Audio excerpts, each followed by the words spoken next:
Halo teman-teman, kembali lagi dengan saya Lutfia Rafida dengan NIM akhir 011. Nah, di sini aku akan menjelaskan tentang materi larutan penyangga. Nah, di sini sebelum masuk ke materi, saya akan menjelaskan sekilas tentang apa yang kita pelajari hari ini. Di sini kan udah ada gambar buah jeruk ya. Kira-kira teman-teman semua kan harusnya udah pernah ya makan buah jeruk. Nah, buah jeruk sendiri tuh rasanya masam, manis, tapi kebanyakan itu rasa masamnya yang menjadi ciri khas buah jeruk. Nah, ketika kita memakan buah jeruk, pastinya di mulut itu terasa masam kan? Nah, lama-kelamaan rasa masam itu akan hilang. Di sini aku mau tanya nih, kenapa rasa masam itu dapat hilang? Apakah emang langsung hilang tiba-tiba atau ada faktor lain? Nah, ternyata rasa masam pada mulut ketika setelah makan buah jeruk akan hilang dikarenakan pada mulut terdapat zat H2PO4 atau HPO4. Nah, yang mana H2PO4 atau HPO4 ini termasuk dalam kategori larutan penyangga atau buffer. Nah, tujuan buffer ini akan mengikat ion H+ yang disebabkan oleh jeruk. Jadi, alhasil mulut kita akan terasa biasa saja atau masamnya akan hilang karena zat larutan penyangga ini. Nah, ini kan udah sekilas tentang larutan penyangga. Nah, untuk materi pendalaman, mari ikuti saya ke slide selanjutnya. Nah, setelah penjelasan saya sebelumnya tentang memakan buah jeruk, pasti teman-teman udah pada ngeh nih tentang apa itu larutan penyangga. Nah, larutan penyangga sendiri adalah suatu larutan yang berfungsi untuk menstabilkan pH. Nah, gimana sih kok dapat menstabilkan pH ya si larutan penyangga ini? Ternyata pada larutan penyangga terdapat ion pada basa konjugasi atau asam konjugasinya, sehingga nantinya jika suatu larutan ditambahkan dengan basa kuat atau asam kuat seperti NaOH atau HCl, nantinya ion-ion H+ atau OH- akan dinetralisasi atau kayak ditangkap oleh basa konjugasi ataupun asam konjugasinya pada larutan penyangga. Untuk mengetahui basa konjugasi, asam lemah, asam kuat, mari ikuti saya ke slide selanjutnya. Nah, sekarang kita masuk ke dalam sifat-sifat larutan penyangga. Seperti saya bilang pada sebelumnya, yakni larutan penyangga itu nantinya akan mengikat penambahan asam atau penambahan basa, atau bisa disebut juga ion H+ jika asam dan ion OH- jika basa. Nah, dengan cara mengikat ion-ion tersebut, larutan penyangga dapat menstabilkan pH ataupun nantinya pH tidak akan turun atau naik dengan drastis. Itu adalah salah satu ciri larutan penyangga jika kalian ya menambahkan suatu larutan dengan NaOH, di mana NaOH tersebut adalah basa kuat. Ternyata larutan tersebut tidak mengalami kenaikan pH yang signifikan. Terdapat masih kenaikan pH tetapi tidak signifikan, padahal NaOH kan kita ketahui itu basa yang kuat. Nah, berarti itu adalah indikasi sebuah larutan tersebut adalah larutan penyangga. Nah, di sini kita akan membahas tentang jenis-jenis larutan penyangga. Larutan penyangga itu sendiri dibagi menjadi dua. Yang pertama, larutan penyangga asam, dan yang kedua, larutan penyangga basa.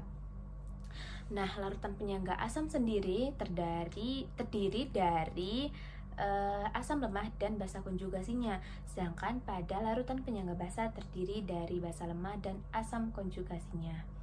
Nah, pada larutan penyangga basa ini contohnya yaitu seperti NH4Cl, di mana NH4 termasuk asam konjugasinya. Lalu Cl- adalah basa lemahnya.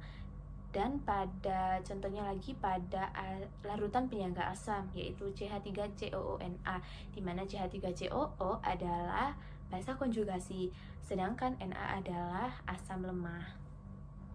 Nah, setelah kita mempelajari tentang konsep, pengertian, jenis-jenis, dan lain sebagainya, kita akan masuk ke dalam perhitungan larutan penyangga. Sebenarnya ini tuh nggak jauh dari perhitungan pH pada materi asam basa tadi sebelumnya, tapi di sini terdapat sedikit perbedaan di mana rumusnya untuk larutan penyangga asam yaitu H+ sama dengan Ka dikali mol asam per mol garam. Mol asam ini asam lemah, kalau mol garam itu konjugatnya gitu ya teman-teman. Lalu setelah diketahui H+-nya nanti langsung dihitung pH-nya yaitu dengan pH sama dengan min log H+ untuk larutan penyangga asam. Sedangkan pada larutan penyangga basa yaitu dengan cara mencari OH-.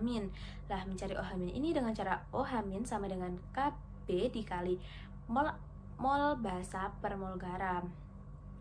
Nah, mol basa ini basa lemah, sedangkan garam itu asam konjugasinya ya teman-teman. Jadi kalau nggak diketahui molnya, kita harus mencari molnya terlebih dahulu sebelum mencari pH. Lalu pH-nya sendiri dicari ketika OH-nya udah didapat ya. Berarti POH sama dengan min log OH-. Lalu pH sama dengan 14 min POH. Begitu ya teman-teman. Nah, setelah kita membahas panjang lebar tentang larutan penyangga ini, mulai dari konsep, perhitungan pH, jenis-jenis, dan prinsip kerjanya, nah kita perlu tahu nih fungsi larutan penyangga pada kehidupan sehari-hari. Apakah larutan penyangga ini sangat amat penting bagi kehidupan sehari-hari atau pengaplikasiannya? Nah, dapat dilihat sendiri pada layar, ternyata larutan penyangga itu banyak ditemukan di kegiatan sehari-hari kita, bahkan itu deket banget dengan kita ya. Nah, salah satu contohnya yaitu larutan isotonik, di mana pada larutan isotonik terdapat kandungan larutan penyangga.